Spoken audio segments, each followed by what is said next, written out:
जय हिंद दोस्तों, वंदे मातरम। राजनीति जिस प्रकार से इस समय भारत में चल रही है उसको देखते हुए ऐसा लग नहीं रहा कि नरेंद्र मोदी या फिर भाजपा अधिक समय तक इस केंद्र से दूर रह पाएंगे। प्रशांत किशोर का कुछ दिनों पहले भाषण आया था जिसमें कि उन्होंने राहुल गांधी को एक भ्रम में जीते हुए व्यक्ति बताया था कि वो सोच रहे हैं कि नरेंद्र मोदी को लोग खुद ही हरा देंगे और उसके बाद इनका उदय हो जाएगा। लेकिन उन्होंने उनके इस भ्रम को काफ़ी हद तक तोड़ दिया और बता दिया कि भाई आने वाले समय में भारत की क्या परिस्थिति होने वाली है। वहीं कई लोग ये भी बोल रहे हैं कि भैया प्रशांत किशोर की बातों में मत आओ, क्योंकि प्रशांत किशोर ने तो बंगाल में भी कहा था कि मोदी को कोई नहीं हरा सकता, लेकिन वहां पर देखो ममता बनर्जी ने क्या कर दिया। तो अब ऐसे में जब बात ममता बनर्जी तक पहुंची गई है तो ममता बनर्जी की तरफ ध्यान इस समय इसलिए भी इतने अचंभित तरीके से जा रहा है कि बंगाल से निकलकर ममता राजस्थान, दिल्ली, यूपी नहीं पहुंची हैं, बल्कि वो पहुंच गई सीधे तौर पर गोवा, जहां पर कि भाजपा की सरकार है। और वहां पर जाकर उन्होंने भाजपा तो हमला बोला ही, जो एक उनका तरीका होता है बोलने का, जो उनकी शैली होती है, वो तो उन्होंने किया ही। लेकिन उसके साथ साथ उन्होंने राहुल गांधी को भी लपेटे में ले लिया।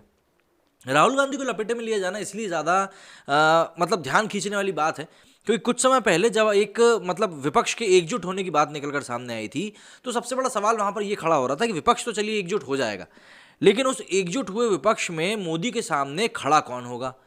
तो यहाँ पर कई सारे नाम हैं सामने। देखिए, हर कोई महत्वाकांक्षी है, चाहे आप अखिलेश यादव की बात कर लें, अरविंद केजरीवाल की बात कर लें, ममता बनर्जी की बात कर लें, हर एक व्यक्ति यहाँ पर जब आप विपक्ष की बात करते हैं और गठबंधन की बात करते हैं तो महत्वाकांक्षाएं सभी के अंदर होती हैं, भले ही वो इंसान उसके काबिल हो या ना हो। ये हम राहुल गांधी की केस में बखूबी देख चुके हैं।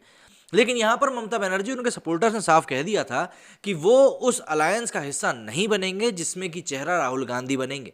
और अब इसी बात को उन्होंने दूसरे तरीके से गोवा के चुनावी मंच से भी बता दिया है। कांग्रेस राजनीति में गंभीर नहीं है, इस बात को अब तृणमूल कांग्रेस की अध्यक्ष ममता बनर्जी भी कहने लगी हैं।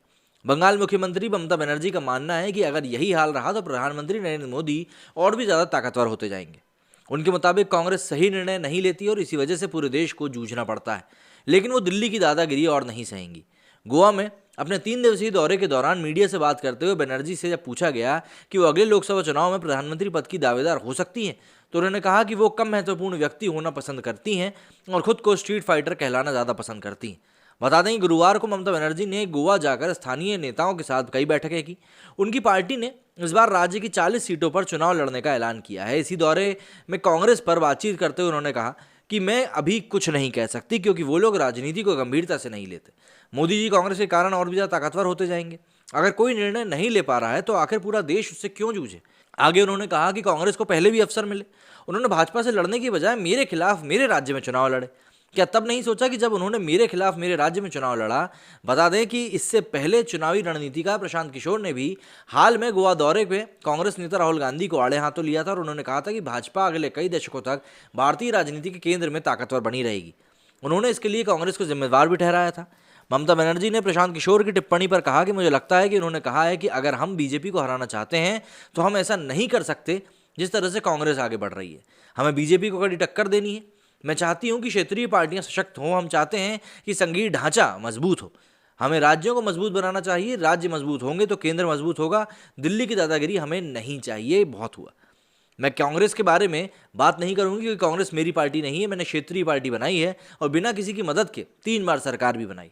उन्हें डिसाइड करने दो, यही मेरा सिस्टम है। मैं किसी अन्य राजनीतिक दल के बारे में कभी हस्तक्षेप नहीं करूंगी। मैं अपने राजनीतिक दल के बारे में बात कर सकती हूँ। हमारी पार्टी की लड़ाई जारी रहेगी। हम भाजपा के आगे कभी भी सिर नहीं झुकाएंगे।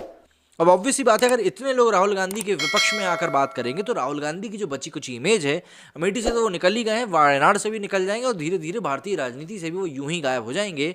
और इंदिरा गांधी की जैसी नाक वाली उनकी जो दीदी हैं वो थोड़ी बहुत सक्रिय रह जाएंगी। लेकिन अभी के हालात में तो ऐसा लगता है कि शायद कांग्रेस के हाईकमान, जो कि उनकी मम्मी हैं, वो भी ये सोच रही होंगी कि उन्होंने गलत के ऊपर दाव खेल दिया। शायद प्रियंका गांधी के ऊपर दाव खेला होता तो अभी कांग्रेस की स्थिति फिर भी पहले से थोड़ी बेहतर होती। अब आपका क्या सोचना है इस बारे में कि क्या राहुल गांधी में वो मादा बचा है और ख़त्म हो चुके हैं? मुझे कमेंट करके ज़रूर बताइएगा। मेरे स्टूडियो में फिलहाल इतना ही। जय हिंद, जय भारत।